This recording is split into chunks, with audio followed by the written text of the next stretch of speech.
ma femme est marocaine, me raconte sa grand-mère, elle avait des démons, des trucs, des machins. La mère de sa grand-mère, elle accouchait les démons.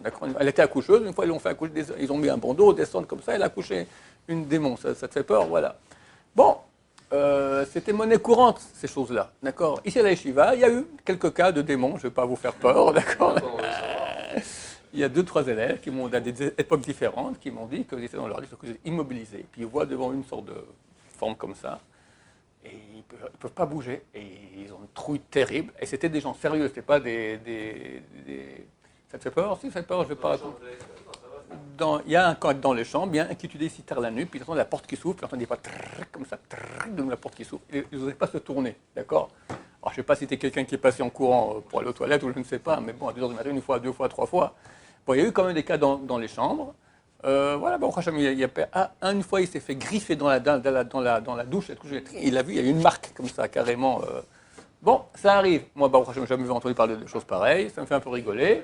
Mais bon, il y a des choses pareilles. J'ai un élève qui est très sérieux, il m'a dit qu'il habitait une maison hantée. C'est très courant. Et ils entendaient sur la nuit comme ça, les pas, puis des tiroirs qui s'ouvrent, qui se ferment, des portes qui s'ouvrent et qui se ferment, alors qu'il n'y a personne. Ça, c'est des choses qui sont courantes. C'est pour ça que quand on rentre dans une nouvelle maison, on fait un tikkun bayit. Tikkun bayit, donc on lit certains textes, on a 10 personnes religieuses qui lisent ces textes-là, comme ça fait partir toutes les forces négatives.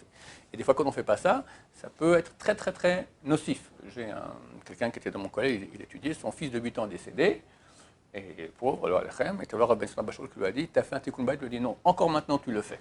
Sous-entendu, c'est à cause de ça que ton fils il est parti, il y a une force négative dans la maison qui lui a fait du mal.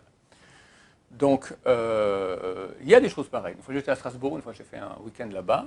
3 personnes différentes sont venues me voir, leur dire que dans leur cave, tout en bas de leur, c'est un immeuble, d'accord, on entend des cris. C'était des caves dans lesquelles on avait torturé, les nazis torturaient des juifs durant la Shoah. Et encore des cris là-bas. Alors, c'est le nazi qu'on est en train de torturer là-bas, je ne sais pas qu'est-ce qui se passe. Il y a des choses pareilles. Donc, mais c'est vrai qu'on est beaucoup moins habitué à entendre des choses de ce genre-là. La Gemara pullule de ce type de choses, toutes sortes de choses qu'on n'a pas le droit de faire. Par exemple, Zugot. C'est écrit dans le dernier chapitre de Reb Sachim qu'on n'a pas le droit de faire des choses par 2 paires. Tu prends un verre, ça va. 2 verres, il faut prendre un 3e verre. Jamais ni 2, ni 4, ni 6, ni 8. Pour la question comment ça c'est maintenant que la nuit de Pessah, il faut boire 4 verres de vin, c'est pair. C'est Pessah, c'est spécial, il y a une protection divine. Mais sinon, Abaye raconte que sa mère adoptive, d'accord, quand il buvait quand il avait un verre, il y avait déjà, et s'il voulait prendre un 2e, il y avait déjà un 3e qui devait tenir. Il y avait 2 verres dans la main et un qui était là, d'accord, de peur qu'il oublie d'être en impair. Un type, une fois, il a divorcé et il allait boire au bistrot, d'accord, et sa femme se remet avec le patron de bistrot. Et chaque fois qu'il venait au bistrot, elle lui faisait toutes sortes d'envoûtements, etc., et ça ne marchait pas. Il lui disait très attention de toujours boire des verres impairs. Une fois, il a bu comme ça des verres de vin, et au 16e, il était arrivé, là, il a perdu le compte. Il est sorti, il a clété un petit morceau, d'accord. Il s'est fait complètement ratatiner par l'envoûtement. Bon, alors ça n'existe plus aujourd'hui. On connaît personne au monde qui fait cela. Il y a dans Avodah Zarah une page entière, dans le traité Avodah Zarah, sur qu'on n'a pas le droit de laisser dévoiler certains liquides. L'eau, le vin, le lait, l'ail broyé et le miel. 5 liquides. Pourquoi on a peur qu'un serpent vienne et mettre du venin dedans? Il faut que ce soit toujours couvert. Ce n'est pas question de nuit, de jour. Si c'était découvert le temps qu'un serpent qui était caché sous l'anse de l'ustensile, tac, il vient, il met son venin et il repart. D'accord, ça prend combien? 4-5 secondes? Déjà, on ne peut plus boire cela. Alors, aujourd'hui, on ne fait pas attention à cela. Le Tosfot écrit, aujourd'hui, les serpents ne sont plus tellement fréquents chez nous, donc on ne fait plus attention à cela. C'était en France, il y a 800 ans, le Balat Tosafot. Mais certains rabbins, aujourd'hui, font attention à cela. Rabbi Chaim Kanievski, sa femme, une fois, elle a fait un gâteau avec de l'eau qui avait été dévoilée comme ça, ils n'ont pas mangé. D'accord? Tu donnes à quelqu'un d'autre. Hein? Alors, le Rabbi Yosef, il a fait, j'ai entendu une fois dans un cours, il a dit que c'est certain qu'il y a des sens plus profonds à cela. Pas uniquement le serpent, il y a des forces négatives qui viennent, etc. Alors, en général, on ne fait pas attention. Il y en a qui font oui attention, mais c'est vraiment très très peu de monde sur Terre. Donc, il faut dire qu'aujourd'hui, ces choses sont beaucoup moins.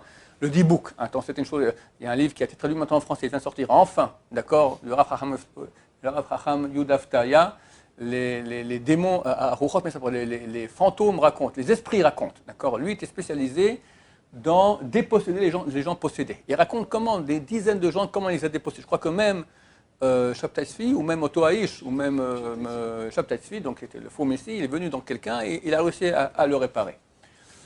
Donc c'était une réalité extrêmement répandue. C'était en Irak il y a un siècle environ. D'accord ? Aujourd'hui, c'est beaucoup, beaucoup moins répandu. On connaît un cas en Pologne avec le Chafetz Chaim, l'élève de Chafetz Chaim, le Rabbi Echan Wasserman, donc avant la Deuxième Guerre mondiale. Mais aujourd'hui, il y a eu un cas il y a 20 ans avec un dibouk. Il y en a qui ont dit que c'était vrai, il y en a qui ont dit que c'était faux. D'accord ? On ne sait pas si c'était vrai. Bon, en tout cas, c'est très, très peu courant. Mais ça existe. Les ensorcellements, ça existe. Il y en a beaucoup moins qu'un temps.